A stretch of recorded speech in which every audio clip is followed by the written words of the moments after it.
ভিডিওটিতে ক্লিক করার জন্য আপনাদেরকে জানাই অসংখ্য ধন্যবাদ। আপনারা দেখছেন আপনাদের প্রিয় ইউটিউব চ্যানেল ওয়াও 007। তো ফ্রেন্ডস, সবাই কেমন আছেন? নিশ্চয়ই খুব ভালো আছেন। ইতিমধ্যে রাজ্য সরকারি কর্মচারীদের 7% মহার্ঘ ভাতা বৃদ্ধি 1 জানুয়ারি থেকেই কিন্তু বিশেষ গিফট।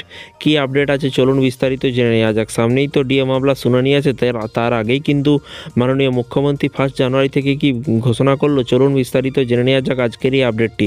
আগামীকাল 1 জানুয়ারি আজকে থেকে কিন্তু তৃণমূল কংগ্রেসের প্রতিষ্ঠা দিবস। এই বিষয়ে দিনটিকে কিন্তু স্মরণীয় করে তুলতে রাজ্য সরকারের পক্ষ থেকে বড় ঘোষণা আসতে পারে। সূত্র অনুযায়ী কিন্তু রাজ্যের সরকারি কর্মচারীদের জন্য 7% মহার্ঘ ভাতা ঘোষণা করার কথা সম্ভাবনা রয়েছে এবং তৃণমূল কংগ্রেসের প্রতিষ্ঠা দিবস প্রতি বছরের বিশেষ গুরুত্ব সহকারে কিন্তু উদযাপিত হয়।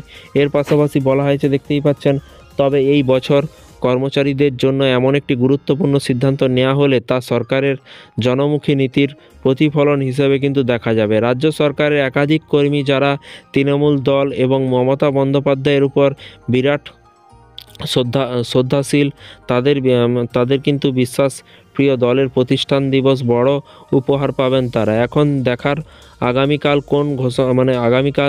কোন ঘোষণা সামনে আসে কিনা।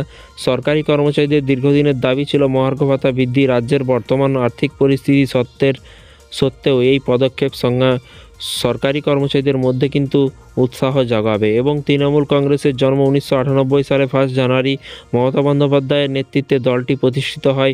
এরপর থেকেই রাজ্য এবং জাতীয় রাজনীতির দলটি কিন্তু ভূমিকা অত্যন্ত গুরুত্বপূর্ণ হয়ে উঠেছে। প্রতিষ্ঠা দিবস উপলক্ষে প্রতি বছর বিভিন্ন কর্মসূচির আয়োজন করা হয়। বর্তমানে রাজ্যের সরকারি কর্মচারীদের মহার্ঘ ভাতা কেন্দ্রীয় হারের তুলনায় কম। যদি এই 7% বৃদ্ধি কার্যকর হয় তবে কিন্তু কর্মচারীরা কেন্দ্রীয় মহার্ঘ ভাতার হাত থেকে আরও কাছাকাছি পৌঁছাবেন এবং সরকারি কর্মচারীরা মহার্ঘ ভাতা বৃদ্ধির ঘোষণা নিয়ে কিন্তু আশাবাদী। এই সিদ্ধান্ত তাদের আর্থিক নিরাপত্তা বৃদ্ধি করবে এবং সরকারের প্রতি আস্থা আরও কিন্তু দৃঢ় করবে। তো ফ্রেন্ডস, বিষয়টি বুঝতে পারছেন। এই ছিল আজকে একটি ছোট্ট আপডেট। এই ধরনের প্রতিদিন সরকারি কর্মচারীদের বিভিন্ন রকমের লেটেস্ট আপডেট পেতে অবশ্যই চ্যানেলটিকে সাবস্ক্রাইব করে পাশে থাকা বেল আইকনটিতে প্রেস করে রাখুন পরবর্তী নতুন আপডেট পাওয়ার জন্য। ভালো থাকবেন, সুস্থ থাকবেন এবং নিজের খেয়াল রাখবেন। Thank you.